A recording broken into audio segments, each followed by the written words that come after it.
सिद्धेभ्यः ॐ नमः सिद्धेभ्यः ॐ नमः सिद्धेभ्यः। तीन भुवन में सार वीतराग विज्ञानता शिव स्वरूप शिवकार नमः त्रियोग संहार के।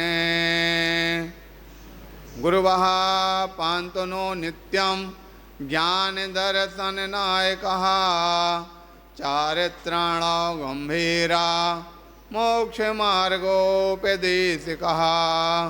बोले अनंतानंत परम सिद्ध भगवान की, ऋषभादि 24 तीर्थंकर भगवान की, 1008 श्री पार्श्वनाथ भगवान की, आचार्य गुरुदेव विराग स्वामी महाराज की, अहिंसामयी विश्व धर्म की।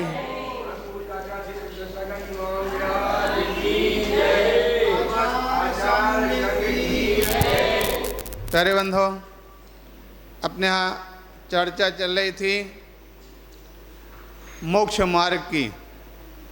आज के पूर्व जितने भी अरहंत भगवंत हुए हैं, जितने भी आचार्य उपाध्याय साधु हुए हैं, वो सभी मोक्ष पंथ के नेता हुए। और सबसे बड़ी विशेषता है कि दुनिया वालों की स्थिति तो ये है कि यह उस बात को कभी जानते नहीं हैं, उस मार्ग पर चले नहीं हैं, लेकिन फिर भी दूसरों को राह दिखाते हैं। इसलिए एक स्थान पर कहा गया कि वे हमें राह दिखाते रहवर जिनको कभी उस राह पर चलते नहीं देखा है। आज सारे दुनिया में ऐसे लोग हैं, किंतु जैन सिद्धांत के आधार पर होने वाले आचार्य तीर्थंकर भगवान, आचार्य परमेष्ठी कि सबसे पहले तीर्थंकर भगवान उस मोक्ष मार्ग पर स्वयं चले और स्वयं चलने के बाद उन्होंने अन्य भवजीवों को चलने का संदेश दिया।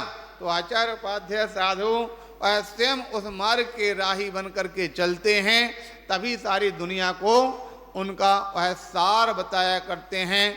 आप सभी जानते हैं, आपने सुना होगा महात्मा गांधी जी के बारे में कि महात्मा गांधी के पास जब एक बार एक अम्मा वहाँ पर अपने बच्चे को लेकर के पहुँची और उसने कहा, हमने सुना है गांधी जी, आप जिसके लिए जो बात कहते हैं आपकी हर बात को सर्व व्यक्ति मानता है। हमारा बच्चा गुड़ खाता, उसके पेट में कीड़े उत्पन्न हो रहे हैं, वो बेचारा रात में जब कीड़े काटते तो वह रोता है, तो इसलिए आप इसको समझा दो। डॉक्टर का कहना है गुड़ नहीं खावे, लेकिन बच्चा गुड़ खाना छोड़ता नहीं है। तो गांधी जी ने कहा, अच्छा ठीक है, हम समझा तो देते हैं, लेकिन ध्यान रखना इसको 7 दिन बाद आना, समझाने के लिए 7 दिन बाद लेकर के आना। अंत में वो अम्मा अपने बच्चे को लेकर वापस चली जाती है। 7 दिन बाद जब पुनः पहुंचती है और पुनः पहुंचने के बाद उसने उसको, गांधी जी ने उस बच्चे को समझाया, बोले बेटा गुड़ नहीं खाना चाहिए, ये नहीं करना चाहिए, उससे कीड़े काटते हैं, परेशानी होती है, दुख होता है, आगे चलकर की बीमारी हो जाएगी। जब इस प्रकार से समझाया तो बच्चे ने तुरंत ही उस बात को मान लिया। उस समय जब मान लिया तो अम्मा ने गांधी जी से कहा, बोले गांधी जी इतनी सी बात समझाने के लिए आपने 7 दिन का समय क्यों लिया? 7 दिन पहले ही समझा देते, तुम्हारे बच्चे को परेशानी 7 दिन नहीं भोगने पड़ती। तो उस समय पर गांधी जी ने क्या कहा था? बोले भाई 7 दिन पहले मैं स्वयं ही गुड़ खाता था, और जब मैं स्वयं खाऊं और दूसरों को उपदेश दूं, क्या उससे कभी कोई लाभ होगा क्या? इसलिए सबसे पहले मैंने स्वयं उस बात को छोड़ा और उसके बाद उपदेश दिया तो सही उसको उसके दिमाग में बैठ गया। इसी प्रकार से जो आचार्य भगवंत स्वयं उस मार्ग पर चलते हैं, वह उस बात को संदेश देते हैं, तो शायद दुनिया वाले उस बात को स्वीकार करते हैं, किंतु जो स्वयं उस मार्ग पर ना चले वह उस बात को समझाए तो मानी जाती नहीं है, क्योंकि दुनिया वाले अधिकांश तक इसमें मिथ्यात्व में जी रहे हैं मिथ्यात्व आप सबने सुना होगा। 6 ढाला के अंदर दूसरी ढाल में संसार भ्रमण के कारण बताए गए हैं। संसार भ्रमण का कारण क्या है? ऐसे मिथ्यात्व के ज्ञान चरण, यानी मिथ्या दर्शन, मिथ्या ज्ञान और मिथ्या चारित्र, ये संसार में भ्रमण के कारण हैं। और जो ऐसे भ्रमण के कारण हैं कि जिनको हमने ना जान सके और कुदेव कुगुरु और कुधर्म का सेवन किया। जब तक हम कुदेव कुगुरु और कुधर्म की सेवा में लगे रहेंगे तब तक कभी हमारा कल्याण नहीं होने वाला है।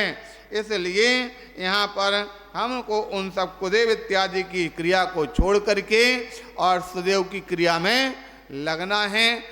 किस प्रकार से हम कुदेव की क्रिया में लगे रहे, इसके संबंध में 6 ढाला के अंदर कहा गया है कि जे क्रिया तिन्हें जानो कुधर्म, तिन सरधें जीव लहें असर में, या को ग्रहित मिथ्या तो जान, अब सुन ग्रहित जो है अज्ञान।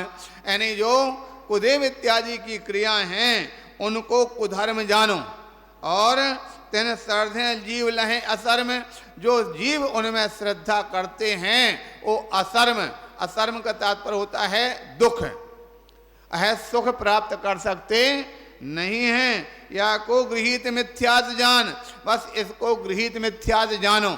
जो संसार में बीतराग को छोड़ करके सराग में पड़ जाते हैं वो गृहीत मिथ्यात है। या को गृहीत मिथ्यात, अब सुन गृहीत जो है अज्ञान। अब गृहीत अज्ञान है उसका कथन करते हुए और आगे यहाँ पर इसी 6 ढाला में कथन किया गया है। वे कहते हैं एकांतवाद दूसत समस्त विषयाद के पोषक अप्रशस्त, कपिलादि रचित श्रुत को अभ्यास, सो है को बोध बहुदेन त्रास। अभी तक कहते हैं श्रद्धान की बात कही, धर्म की बात कही, अब ज्ञान किस प्रकार से अज्ञान में हमारे लिए पड़े रहे तो बताया जा रहा। एकांतवाद दूसत सब समस्त हैं, जो एकांतवाद के धारी हैं। और एकांतवाद तो जानते हैं मतलब क्या होता है? वस्तु को ये वस्तु ऐसी ही है, जबकि जैन सिद्धांत क्या बात कहता है? एकांतवाद नहीं, जैन सिद्धांत अनेकांतवाद और स्यादवाद। अनेकांतवाद और स्यादवाद का मतलब क्या होता है?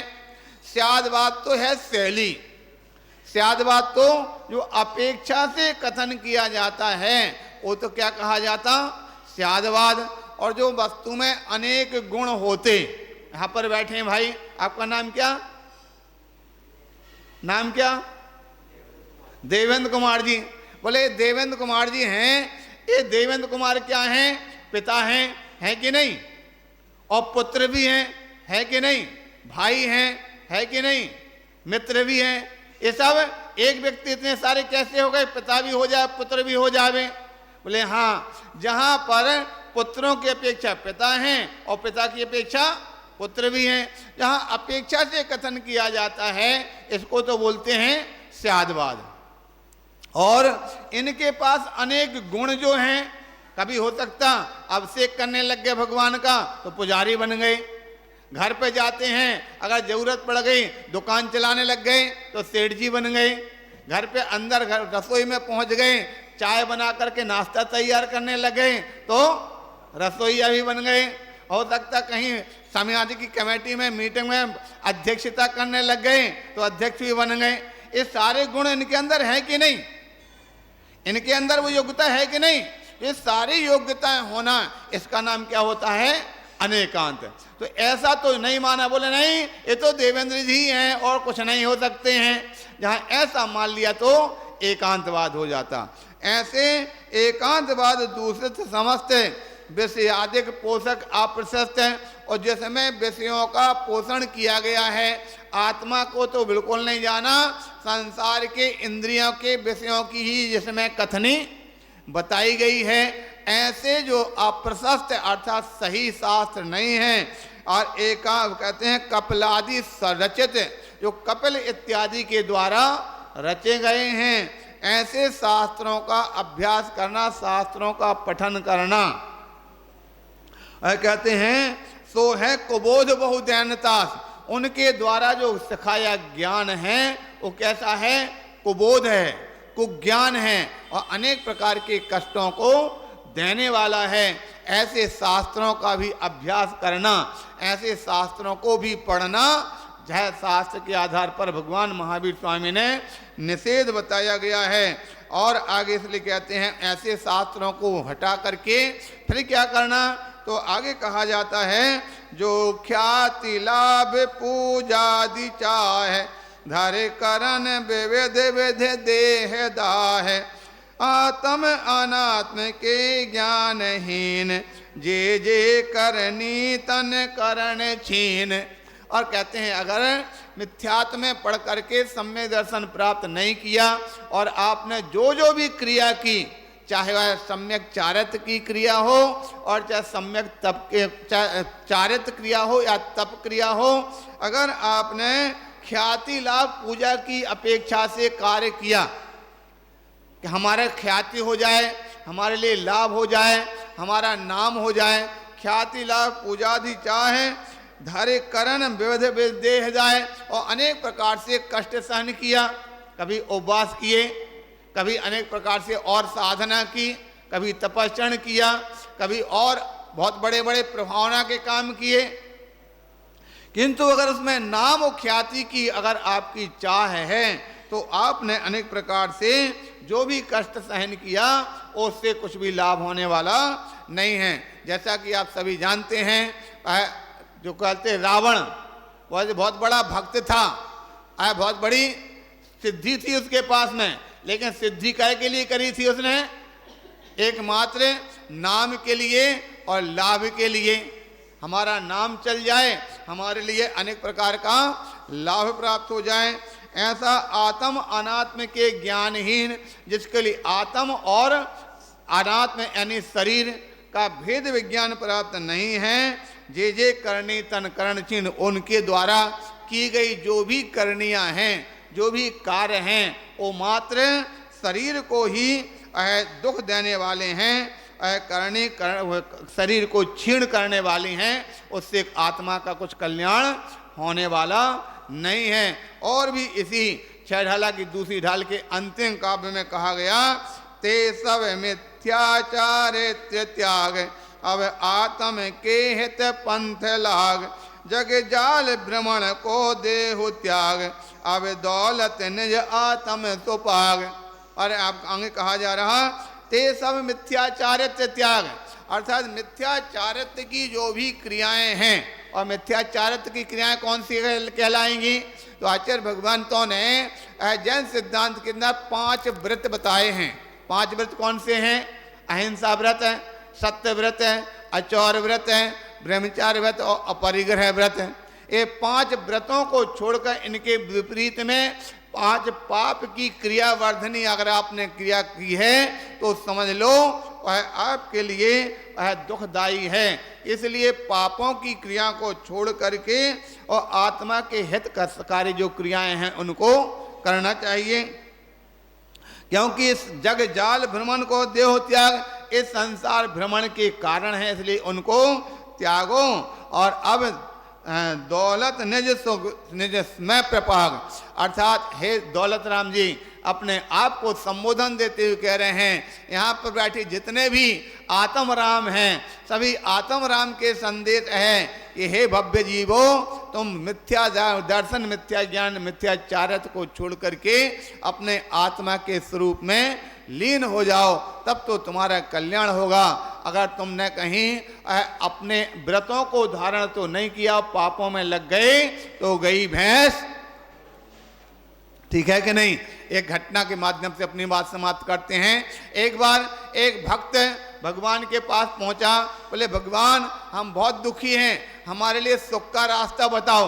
तो आकाशवाणी हुई, अरे भाई तुम क्या सुख की बात करता है, हम तो सुख का रास्ता आज से नहीं, भगवान महावीर स्वामी बोलते लगभग 2500 वर्ष पहले बता करके आ गए। बोले 2500 वर्ष पहले क्या मार्ग बताया? हमने बताया था कि 5 व्रतों को धारण करो। कौन कौन से 5 व्रत है? अहिंसा व्रत है, सत्य व्रत है, अचौर व्रत है और ब्रह्मचार्य व्रत है, अपरिग्रह व्रत है। ये 5 व्रत बताए थे। बोले हाँ हाँ भगवान बताए तो थे, लेकिन वो बहुत पुरानी समय बात हो गई और ये परिवर्तनशील संसार है। इस परिवर्तनशील संसार में 50 साल में तो कितना परिवर्तन हो जाता है। आप कहते हैं 2500 वर्ष की बात कहते हैं।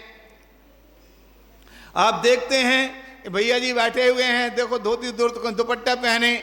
जब जन्म हुआ था तो कैसे सुंदर दिखते थे, काले काले बाल और गोरे गोरे गाल। लेकिन अब क्या दिखाई दे रहे हैं? सफेद सफेद बाल और झुर्री वाले। पहले जब बच्चे का जन्म होता है तो बिल्कुल पिंड खजूर के जैसा चमकता नजर आता है और 50 सालों में चौहाड़े के जैसा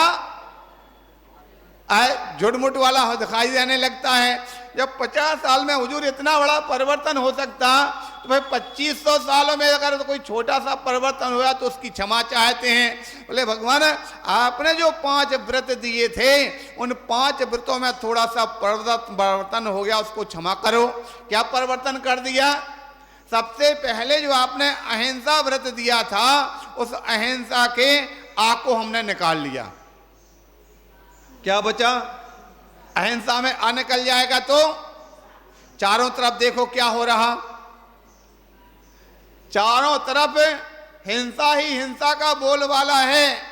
क्या कहीं देखो आतंकवाद छाया हुआ है, कहीं बूचड़ खाने खोल रहे हैं, कहीं कुछ हो रहा है।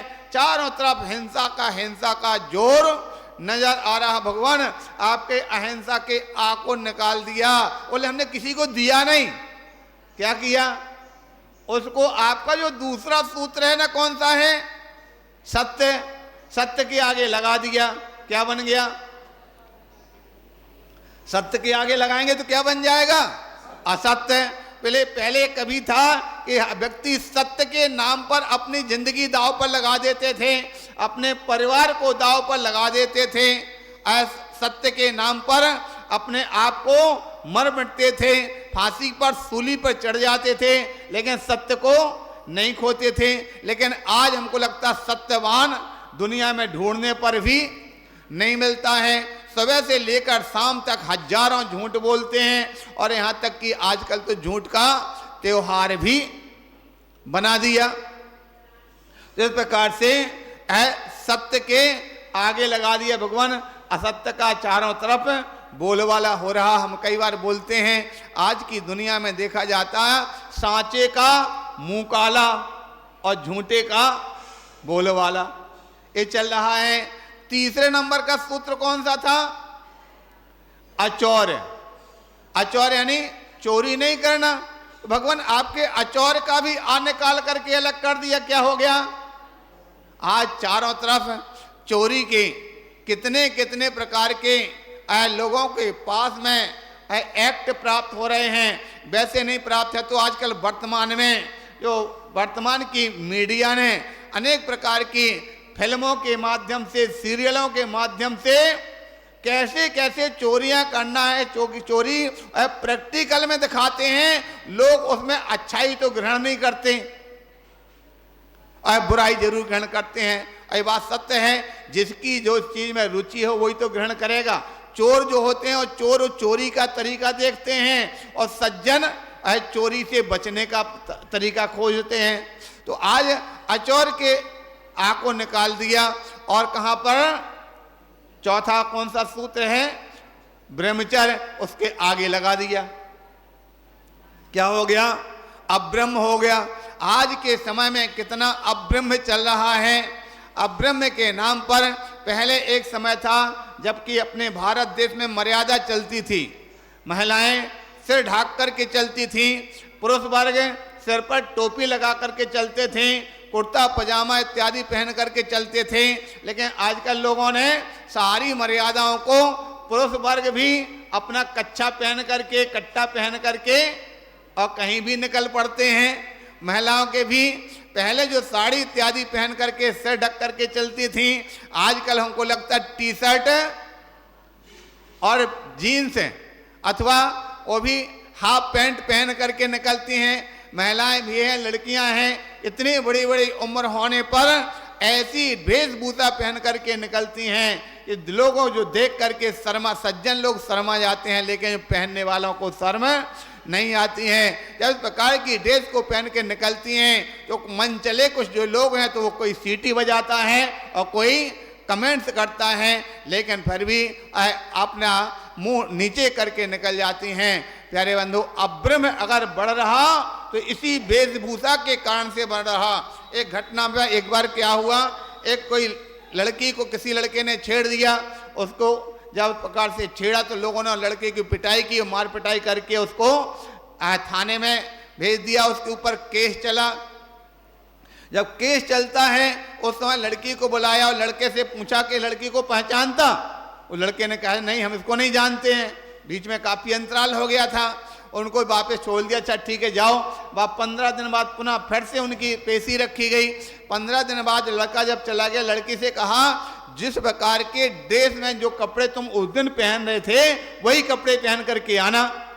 वो लड़की उस दिन पहुंचती है, बढ़िया पता नहीं भिन्न प्रकार के, आंखों पे बढ़िया काला चश्मा, सिर पे हेड लगा हुआ है और ऊंची सैंडल की कलते एड़ी की सैंडल पहने हुए हैं और टी शर्ट और जीन्स पहने हुए हैं। उस प्रकार के उस ड्रेस में जा करके जैसे वो पहुंचती है, लड़के से पूछने, लड़के वो क्यों इसको पहचानते हो? और तुरंत उसने सिर नीचा कर लिया। क्या मतलब पहचान लिया? और बोले क्यों बोल पहचानते हो? बोले हाँ महाराज, राजा साहब जज साहब पहचानते हैं। क्या हुआ? बोले उस प्रकार से हमने उसके साथ में छेड़खानी की थी। तो उस समय पर उनका तुमको तो उस लड़के को तो दंड दिया, लड़के से ज्यादा पहले लड़की को। ये तुम इस प्रकार के वेशभूषा बना करके जब बाजार में चौराहे पर निकलोगे तो निश्चित रूप से गलत प्रक्रिया होगी। इस प्रकार से अब्रह्म का चारों तरफ आजकल बोलबाला बढ़ रहा। इसलिए आगे अब अंतिम कौन सा सूत्र है? अपरिग्रह। अपरिग्रह के भी आ को निकाल लिया और कहा अब उसको डालने के लिए लगाने के लिए कोई बचा ही नहीं है, कहाँ लगाएंगे? बोले अपरिग्रह के आ को निकाला और धर्म के आगे लगा दिया। आगे समझ में कि नहीं? क्या बन गया? अधर्म। अपरिग्रह एक समय था कि जब व्यक्ति, शास्त्रों में लिखा है कि सज्जन लोग अपनी परिग्रह का प्रमाण कर लेते थे, हम इससे ज्यादा नहीं रखेंगे। एक समय था जब लोग अपना समय से दुकान खोलते थे और समय से बंद कर देते थे। शाम होने के पहले पहले सुबह भोजन नाश्ता करके भोजन करके जाते थे और शाम को अंथौ करने के पहले दुकान बंद करके आ जाते थे। इससे ज्यादा कितना भी ग्राहक बैठे रहें, ग्राहकों की चिंता नहीं करते थे। लेकिन हमको लगता आजकल के समय में लोगों की प्रक्रिया कुछ ऐसी बन गई है कि जब रात का समय होता तभी सबसे ज्यादा ग्राहक आते हैं और 9 बजे तक दिन में पड़े रहेंगे, सोते रहेंगे, रात में ही ग्राहक जाएंगे, रात में ही दुकानें चलेंगी। अपनी प्रक्रियाओं को बढ़ाते हैं, परिग्रह की लालसा के कारण से बढ़ाते रहते हैं। इसलिए यहाँ पर कथन किया परिग्रह के आ को निकाल दिया, अपरिग्रह को निकाल करके परिग्रह बन गया और धर्म की आगे लगा दिया। तो सारी दुनिया अधर्म में जी रही है, धर्म का भावना लोगों के अंदर होती नहीं है। अभी पर्यूषण पर्व होता तो भरा दिखाई देता, पर्यूषण पर्व के दूसरे दिन से ढूंढने के लिए नहीं मिलता।